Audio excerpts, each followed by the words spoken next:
আসসালামু আলাইকুম, কেমন আছেন আপনারা সবাই? আমি আপনাদের দোয়া ভালোবাসা এবং আল্লাহর অশেষ রহমতে অনেক ভালো আছি। তো আমার আপুরা ভাইয়ারা, আমার মামা চাচা খালু আন্টি আঙ্কেল সবাই কেমন আছেন? সবাই জানাবেন আমাকে কমেন্টসে যে আপনারা সবাই কেমন আছেন। আমি আপনাদের দোয়া এবং আল্লাহর অশেষ রহমতে ভালো আছি। তো আপনারা ভিডিও শুরুতেই একটা লাইক দিয়ে শুরু করবেন। আর এই যে দেখুন, আজকেরা আমার ছেলে মেয়ে আর পরোটা খাবে না, তো আসলে ওদের জন্য এই যে হচ্ছে আমি জেলি দিয়ে পাউরুটি করে দিয়েছিলাম, তাই খাচ্ছে। আর আমরা আসলে পরোটা খেয়েছি, সেটা নতুন করে শেয়ার করি নাই। আর এখানে হচ্ছে কি, আমি আমাদের একটা দেশি মোরগ জবাই দিয়েছি। আপনার ভাইয়াকে বললাম যে একটা দেশি মোরগ জবাই দাও, তো সে আসলে দেখেন কতটুকু একটা মোরগ জবাই দিয়েছে। আমাদের এর চেয়ে বড় বড় মোরগ আছে, কিন্তু ও আসলে ছোটোটাই জবাই দিয়েছে। বলে এই মুরগি বেশি বড় হবে না, এ তো তেমন একটা খায় না, তো এই বড় হবে না, একেই জবাই দাও। তো আমি আসলে এইভাবে এত শক্ত তো মোরগ, যার জন্য আসলে আমি দাও দিয়ে এভাবে করে কাটতে, তাই আপনাদেরকে একটু বোঝানোর সাথে দেখাইলাম। আর এখানে আমি দেখেন সরিষার তেল গরম দিয়েছি। আর আমি এই মোরগটা আসলে রান্না করব কি দিয়ে, সেটা আপনাদের সাথে শেয়ার করি। আসলে খানদানি ডাটা নিয়ে আসছিলাম আমি আগের দিন। আমার খানদানি জামাইকে আমি খানদানি ডাটা দিয়ে মোরগ রান্না করে খাওয়াবো। তো আসলে অনেক মজা হয়েছে জিনিসটা। মানে বড় বড় ওই যে মোটা মোটা যেই ডাটা আছে না, ওগুলো দিয়ে অনেক মজা লাগে আসলে এই মোরগ রান্না। আমি আমার আম্মুর কাছে খেয়েছিলাম, আমার আম্মুর রান্নাটাই আরও বেশি মজা হয়েছিল, তারপরেও আমারটাও অনেক মজা হয়েছে। আর আমরা আসলে এটা দিয়েই পরিপূর্ণভাবে ভাত খেয়েছি। আর আপনার ভাইয়া তো অনেক পছন্দ করে খেয়েছে। আর মোরগ তো এমনিই মজা লাগে, তারপরে আবার ডাটাগুলোও অনেক সুন্দর ছিল, অনেক মিষ্টি ছিল। আমি আগের দিনও আনছিলাম, সেটা আমরা ইলিশ মাছ দিয়ে খাইছি। আর আজকে স্পেশালি মোটা মোটা যে ডাটাগুলা, সেগুলো আমি নিয়ে আসছিলাম হচ্ছে এই মোরগ দিয়ে খাবো তাইতে। তো আপনাদের ভাই একবার বললো যে তুমি গরুর গোশত দিয়ে রান্না করো। আসলে গরুর গোশত দিয়ে রান্না করলে কেমন লাগে আমি খেয়ে দেখি নাই, জানি না। তো অবশ্যই ভালো লাগবে, কিন্তু আসলে আমি মোরগ দিয়ে খেয়েছি, তাইতে আমি ওকে বলছিলাম যে আমাদের একটা মোরগ জবাই দাও, আমরা ওটা দিয়েই খাই।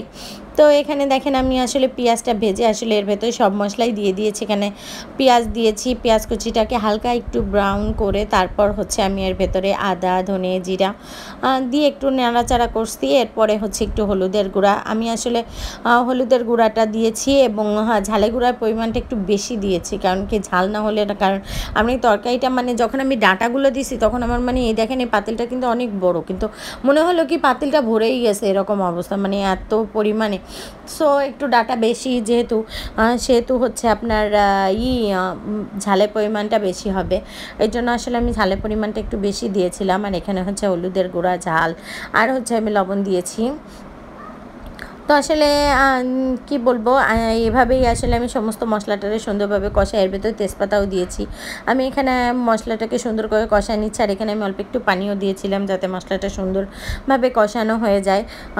এই জন্য দেখেন আমার মশলাটা এরকমভাবে কষানো হয়ে গেছে, এরকম তেল ছাড়া পর্যায়ে আমি আসলে রাখি, কারণ এরকম একদম পুরো ভাজা ভাজা তেল বের হয়ে যাবে, মশলা আলাদা হয়ে যাবে।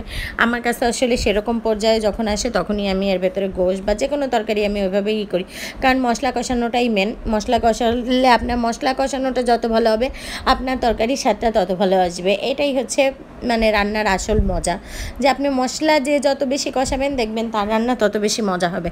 মশলা কম কষালে আসলে রান্না মজা হয় না। তো এই যে দেখেন, এই যে আমার মোরগে এতটুকু গোশ হয়েছে। আর আমি আসলে শাল পাকলা এগুলোও আসলে করে নিয়েছিলাম। আজকে মেয়ের পরীক্ষা ছিল না, যার জন্য আসলে এটা করে নিয়েছি। আর হচ্ছে শাল পাকলা আমি নিজের হাতে বাসা লাগছে, যেহেতু এটা আমাদের নিজেদের মোরগ, এই জন্য হচ্ছে নিজেরই ঘরে বসেই বাসা লাগছে। আর এমনি বাইরে থেকে আমরা মুরগি টুরগি কিনলে তো সেটা ড্রেসিং করেই দেয়, তো আসলে অনেক কষ্ট হয়ে গেছে, তাই আর আরেকটা পদ আসলে করতে পারতেছিলাম না। তো আসলে আমার একটা পদ দিয়ে ভাত খেতে ভালো লাগে না, যার জন্য হচ্ছে আমি পাশাপাশি একটু আলু ভর্তাও ভাতের সাথে দিয়ে দিয়েছি, যাতে আমি একা আলু ভর্তা করে খাবো। আর এই যে দেখেন গোশগুলো আমি সুন্দরভাবে কষাই নিচ্ছি। আর এই গোশটা আসলে অনেক মজা হয়েছিল, মানে গোশ দিয়ে ডাটাটা অনেক মজা হয়েছিল। আপনাদের ভাইয়া তো অনেক বেশি পছন্দ করে খেয়েছে। আর আমি আসলে ডাটাগুলো এমনি আমার গোশের পরিমাণও যা আছে মাশাল্লাহ, তারপর ডাটাগুলোও সব দিয়ে দিয়েছিলাম, কারণ কি ডাটাগুলো আসলে ঘরে থাকলে শুকনো হয়ে যায়। তো আর তাছাড়া এটা আমি যেহেতু ইউজ করছি, সেহেতু আসলে এটা খাওয়া হয়ে গেছে, আর অনেক মজা হয়েছে। আরও একটু রয়েছে, তারপরেও সমস্যা নেই, সেটা তো খাওয়াই হয়ে যাবে। কিন্তু মনে করেন কি এইভাবে আসলে ডাটাগুলো ওয়েস্ট করতে চাই নাই, যার জন্য আসলে বেশি করেই রান্না করছি। আর যেহেতু সবাইকে একটু একটু দিব, সেহেতু আসলে আমার লাগে, যেহেতু আমাদের সবার ফুল ফ্যামিলিতে আমাদের অনেকগুলো মানুষ আমরা থাকি, যদিও আলাদা সংসার, আলাদা খাই, তারপরেও কোনো কিছু রান্না করলে আসলে সবাইকে দিয়েই খাই, এটাই নিয়ম। আর এভাবেই আসলে করতে হয়। তো আসলে এইভাবে আমি মশলার সাথে সুন্দরভাবে আমি গোশত আগে কষাই নিয়েছি, তারপরে হচ্ছে আমি এর ভেতরে ডাটাগুলো দিয়েছি। আর এই ডাটাগুলো আসলে অনেক মোটা হওয়ার সত্ত্বেও ডাটাগুলো আসলে অনেক মানে সফট, মানে অনেক গলে গেছে এরকম একটা পর্যায়ে। তো আসলে আমি ভাবছি কি ডাটাগুলো গলবে না, এই জন্য আমি আরও একটু আগে দিয়েছি। তবে এই ডাটাটা আসলে অনেক সুন্দর গলছে, তো আরও পরে দিলেও কোনো সমস্যা হতো না। আর আমি পানি গরম করে দিয়েছি, পানি গরম করে দিয়ে আমি এই ডাটার ভেতরে একটু পানি দিয়েছি। আর গোশের সাথে ডাটাটা যেহেতু কষানো হবে, আর এটা যেহেতু দেশি মোরগ এমনিই শক্ত থাকে, নর্মালি আমরা যখন এই মোরগটা শুধু রান্না করি, মানে এই ডাটা মাটা সারা যখন রান্না করি, আলু ঠালু দেই, তখন আসলে এটাকে আমরা প্রেশার কুকারে দেই, কারণ এই গোশতটা আসলে অনেক শক্ত হয়, যার জন্য। তো আজকে তো আমি যেহেতু এখানে ডাটা দিয়েছি, ডাটা প্রেশার কুকারে দিলে তো ওর অস্তিত্বই থাকবে না, যার জন্য হচ্ছে আমি এখানে চুলাই রান্না করতেছি। তো ঢেকে একটু গরম পানি দিয়ে আমি আসলে রান্নাটা করতেছি। তো আসলে ডাটাটা অনেক সুন্দর ছিল, মানে এত সুন্দর যা বলার মতো না, খুব অল্প টাইমেই গলে গেছে। তো আমি আসলে ভাবতেছিলাম ডাটা কি গলবে না এই জন্য। আর এই পর্যায়ে দেখেন আমার একটু লবণ কম হয়েছিল, একটু লবণও দিয়েছি। আর হচ্ছে এখানে আমি হচ্ছে গোলমরিচ গুঁড়া দিচ্ছি। আর গোলমরিচটা আসলে আমি যে কোনো খাবারেই একটু ইউজ করি, যেহেতু মাংসর ক্ষেত্রে বিশেষ করে, বা কাবাব ঠাবাব আপনি যেগুলো বানান, নর্মাল যেই মানে একটু আমরা মিট টাইপের যেগুলো একটু হেভি ফুড, সেইগুলোই আসলে আমি একটু গোলমরিচ ইউজ করি। তাছাড়া নর্মালেও অনেকেই খায়, নর্মালভাবেও দেওয়া যায়, কিন্তু আসলে আমি নর্মাল তরকারিতে দিই না, তবে গোশে বা হচ্ছে একটু ভালো যেই আমরা কাবাব ঠাবাব করি এগুলা ভিতরে আসলে দিলে এটা মজা লাগে বেশি। আর এখানে দেখেন আমি পানি গরম তো করেই রাখছি, আমি হচ্ছে রাইস কুকারে পানি গরম করেছিলাম, সেটা দিয়ে আগেও কষাইছি, কষানোর পরে এবার আমি ঝোলে পানি দিয়ে দিয়েছি। আর এই যে দেখুন এতটুকু আমি হচ্ছে ঝোলের পানি দিয়েছি। আর এই যে দেখুন আপনি খেয়াল করলে দেখতে পারবেন যে ডাটাটা আসলে গলে গেছে, তো আসলে বেশি পানি দেওয়ার প্রয়োজন নাই, এই জন্য দিলাম না। তো তারপরেও ভাবলাম একটু ঢেকে রান্না করি, তাহলে আসলে আমার যেটুকু আর বাকি আছে সেটুকু ঠিকঠাক হয়ে যাবে। তো আসলে এইভাবেই আসলে রান্নাটা করছে, আর রান্নাটা অনেক মজা হয়েছে, যা বলার মতো না। তো আপনাদেরকে খাওয়াইতে পারলে ভালো লাগতো, খাওয়াইতে পারতেছি না, শুধুই রেসিপি শেয়ার করতেছি।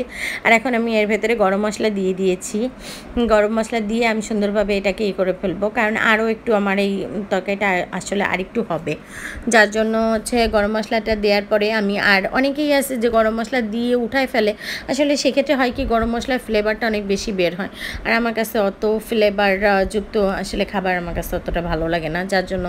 তো এখানে আমি এই যে গরম মশলা দিয়েছি, তা আর হচ্ছে এই যে সুন্দরভাবে আমি এটা নাড়াচাড়া করে ঠরে সুন্দরভাবে রাখছি। আর আমি এর ওপর দিয়ে ঢাকনাটা এখন সরাই দিছি। আর এখানে আমার মনে হলো যে গরম মশলাটা আরেকটু লাগবে, যেহেতু আমার তরকারির পরিমাণটা অনেক বেশি, সেহেতু গরম মশলাটা একটু। আর এই দেখেন কতগুলা ডাটা কিন্তু গলে গেছে, মানে খেয়াল করলে বুঝতে পারবেন যে আসলে ডাটাটা অনেক সুন্দর ছিল, সফট, এবং মানে গলে গেছে খুব সহজেই। আর এই যে আমার রান্না হয়ে গেছে, রান্না কমপ্লিট। আর এই গোশতটা আসলে অনেক মজা লাগছিলো। আর এই পাশ থেকে হচ্ছে আমি কেটে আসলে আমার হচ্ছে শাশুড়ি মাকে দিয়ে আসছিলাম, যার জন্য হচ্ছে কি ওই পাশ থেকে গোশতটা কম। তো আসলে এরকমই যে তা আপনাদের সাথে ভিডিওটা আসলে করা হয়নি তখন, মানে রান্নার পরপরই। আর এখানে হচ্ছে আমি আপনাদের বলছিলাম না যে আমার শুধু এক পদ দিয়ে ভালো, মানে ভাত খেতে ভালো লাগে না, তো আসলে সাথে আর কিছু নাই, যার জন্য এখানে আমি হচ্ছে আলু ভর্তা করবো। আর আজকে আমি ভাবলাম আমি একা যেহেতু খাবো, আপনাদের ভাইয়া আবার অত ভর্তা টর্তা খুব বেশি পছন্দ করে না, মাঝে মাঝে খায়, কিন্তু ওইভাবে সে পছন্দ করে না। তো আমি এখানে কাঁচা ঝালে ভর্তা করে নিচ্ছি, এখানে কাঁচা ঝাল দিয়ে আমি হচ্ছে পেঁয়াজ দিয়ে, আর আমি হচ্ছে 2টা আলুর মতো, 2টা না 3টা আলু জানি, আমি হচ্ছে ছোট ছোট 3টা আলু আমি এখানে করছিলাম, ভর্তা করছিলাম। আসলে আমার কাছে ভালো লাগছে ভর্তাটা, কারণ সবসময় আসলে একঘেয়েমি খাবার চেয়ে, আর আমার এমনিও একটু ভর্তা বেশি পছন্দ করি, আমি আসলে ভর্তা লাভার, যার জন্য আমার ভর্তা খেতে এমনিও অনেক মজা লাগে। তো এখানে এই যে দেখেন আমি ভর্তাগুলো আমি করতে এসেছি সুন্দরভাবে। আর এখানে হচ্ছে আমি ভর্তাগুলোর একটু ভালোভাবে, আর এই যে আপনারা অনেকেই দেখে ভাবতে পারেন যে ভর্তার চেয়ে তো ঝালই বেশি দেখা যাচ্ছে আলুর চেয়ে, আসলে আমার কাছে ঝালই যে কোনো জিনিস খেতে মজা লাগে, যার জন্য আমি হচ্ছে ঝাল জিনিসটাই পছন্দ করি। তো আপনারা সবাই আমার ভিডিও দেখছেন এই পর্যন্ত, আপনাদের সবাইকে অসংখ্য ধন্যবাদ। আর যারা আমার চ্যানেলটাকে সাবস্ক্রাইব করেনি তারা অবশ্যই আমার চ্যানেলটাকে সাবস্ক্রাইব করে যাবেন, এবং হচ্ছে পাশে থাকা বেল বাটনটি প্রেস করবেন, তাহলে আমার অল ভিডিও আপনারা সবার আগে আপনাদের কাছে নোটিফিকেশনের মাধ্যমে চলে যাবে। তো আসলে আপনাদেরকে আপনারাই আমার আপন পরিজন মানে কি বলবো, আসলে আপনারা যে আমার কতটা কাছের, কতটা আপন, কতটা মানে ভালোবাসার একটা জায়গা, সেটা আমি আসলে ওইভাবে ভাষায় প্রকাশ করার মতো অবস্থায় নাই। তো আসলে এই যে আমি একটু ভাবছিলাম যে একটু ঘি দিয়ে খাই। তো আসলে ওই যে বললাম না, আমার আব্বু আসলে ওই যে অর্ডার দিয়ে ঘি বানায়। তো সেই ঘি আমাকে এই বয়ামটা ভরে দিছিল। আব্বুরা ১ কেজি নিছিল, সেখান থেকে আমাকে দিছে, আমার হচ্ছে ভাই বউকে দিছে। তো আসলে সেই ঘিটাই আমি এখানে খেয়ে, খেয়ে শেষ করে ফেলছি। মানে আমি, আমার ছেলেও খায়। তারপরে আমি একটু বিরিয়ানি পোলাওতেও দিই। তো এইজন্য হচ্ছে কি বিরিয়ানি মশলা আসলে ওই ঘিটা শেষ হয়ে গেছে। তো আসলে আমি একটু ঘি দিয়ে আলু ভর্তা দিয়ে খেতে অনেক মজা লাগে, আপনারাও খেয়ে দেখবেন। আর এই যে বিকালবেলা আমি আমার ছেলেমেয়ের জন্য এখানে আনারস কেটে নিয়ে যাচ্ছি, কারণ ছেলেমেয়ে আর আমি এই আনারস এখন খাবো। আর আপনাদের ভাইয়াকে ফোন করছি, সে আসলে বাসায় নাই, তাকেও ফোন করছি যে আসো।